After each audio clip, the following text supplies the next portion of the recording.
Segundo, e já já eu abro para a gente dialogar mais, debater. Segundo, Sabino Gomes, né?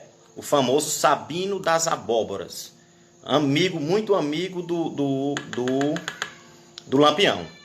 O Sabino, ele nasceu em Serra Talhada, né? Lá num distritozinho denominado até como Abóbora. O que acontece? Aqui na divisa, quando você vem de Pernambuco, saindo de Salgueiro, que você entra no Ceará, que você tem Jati, hoje, né? Naquele tempo, geograficamente, ainda não eram Jati, Porteiras, Brejo Santo, certo? Jati, Porteiras, Brejo Santo. Aí o que acontece? Ali existia uma fazenda denominada Fazenda da Pissarra, onde quem comandava lá era o JP Barbalho. Deixa a live salva, certo? Pessoal, desculpa eu não estar lendo tudo aí, pra gente não perder o foco aqui. Depois a gente vai ler tudo, ok? Saber quem tá aí, conversar com cada um. Gostaria que vocês passassem depois quem é da Bahia, de Alagoas, de Sergipe, pra gente ter um feedback aqui, certo? Tranquilo que a gente vai... Agora, para deixar a live salva aqui, eu vou ver no final como é que faz aqui para salvar o negócio, ok? Então é o seguinte, esse Antônio da Pissarra era muito amigo de Lampião. Só que o que acontece? Em um certo dia, o grupo estava lá, naquela divisa, e eles sempre iam para lá, para a fazenda de Antônio. Antônio recebia, alimentava todo o bando, sempre. Só que Antônio ele era muito receoso a volante começou a perceber que ali era o ponto. Lógico que começaram a pressionar ele para saber se realmente ele era coiteiro, e logicamente que ele dizia que não. Aí o que acontece? O grupo de Arlindo Rocha e Manel Neto, né? Manel Neto pernambucano, tem lá no nosso perfil, né? O Manel Neto, que teve a história dos nazarenos, enfim, aí já entra para Pernambuco, a gente nem vai comentar muito hoje. Eu não coloquei lá um videozinho, né? Os principais volantes. Para quem não acompanhou direito ainda o nosso vídeo lá, nossos vídeos, nossas postagens, nós temos lá principais objetos, principais cangaceiros, enfim. Estamos ajeitando aos poucos, ok? Então, o que acontece? Lá em Jati, portanto, Sabino, Manel Neto e Arlindo Rocha fizeram um cerco. Quando fizeram o cerco, Sabino correu. Quando ele ia atravessar uma cerca, ele acabou sendo baleado. Como estava escuro, não estavam... os volantes não estavam conseguindo identificar onde eles estavam.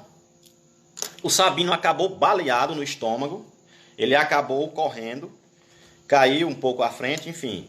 A volante acabou não o capturando. Quando foi, não sei se logo no outro dia ou 2 dias depois, não tenho essa informação bem concreta aqui, ele não estava mais aguentando o ferimento, no estômago. Estava bem complicada a situação dele. Aí ele pediu para que Lampião o executasse. Lampião executasse ele porque ele não estava mais aguentando com as fortes dores devido aos ferimentos. Aí o que aconteceu? Lampião, como era muito amigo dele, disse que não iria executá-lo. Lampião entregou a arma para ele, para saber até que ponto era verdade aquilo. Aí disse, execute você mesmo, né? Se execute aí. E realmente ele colocou a arma no ouvido, e quando atirou, a arma não tinha nenhuma bala, não tinha nada de munição. Aí Lampião viu que realmente ele estava sofrendo. Lampião saiu de perto, porque não queria ver, e passou lá para frente. Agora seja o que Deus quiser.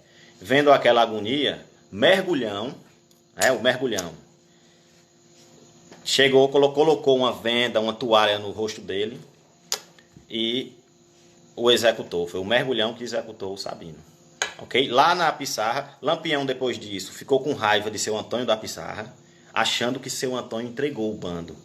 Passou muito tempo com aquele negócio e seu Antônio falando que não tinha entregado o bando, que as volantes já estavam rondando. Eu vi documentário dele informando que as volantes já estavam rondando. Então, esse foi o segundo ponto que é muito debatido. Nos Marcelinos nem tanto. É coisa nova para vocês. Mas essa questão de Sabino das Abóboras, acho que vocês quase todos já conheciam essa história, né? Como ele morreu. Então ele foi executado após os ferimentos por Mergulhão. Ok?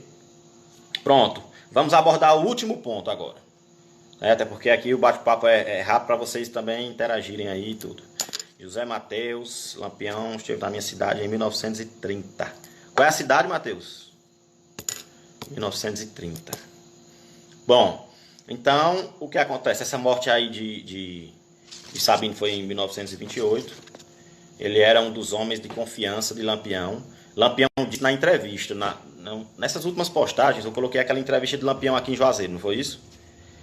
E Otacílio Macedo pergunta, Otacílio Macedo pergunta, caso se você morrer, Lampião, quem já fica certo aí para ser o comandante? Aí ele disse, ou meu irmão, né, Antônio Ferreira, ou Sabino Gomes. Então era um homem da confiança dele. Então Lampião sentiu muito. Há relatos que Lampião chorou realmente quando o mergulhão encerrou ali o ciclo de vida do Sabino. Ok? Fechou 2. Vamos para o último agora. Paripiranga, né, na Bahia?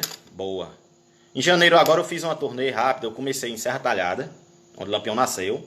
E terminei onde ele, lá em Angicos. Lá no macabro fim de Angicos. Uma turnê em vários estados, no mês de janeiro. Passamos quase 20 dias pesquisando algumas coisas, alguns locais históricos. Enfim, eu nem pensava em montar o cangaço, eu já estudo cangaço há muito tempo. E eu comecei esse perfil mais de forma bem natural e graças a Deus a gente vai interagindo muito bem com vocês, ok? Marco Aurélio.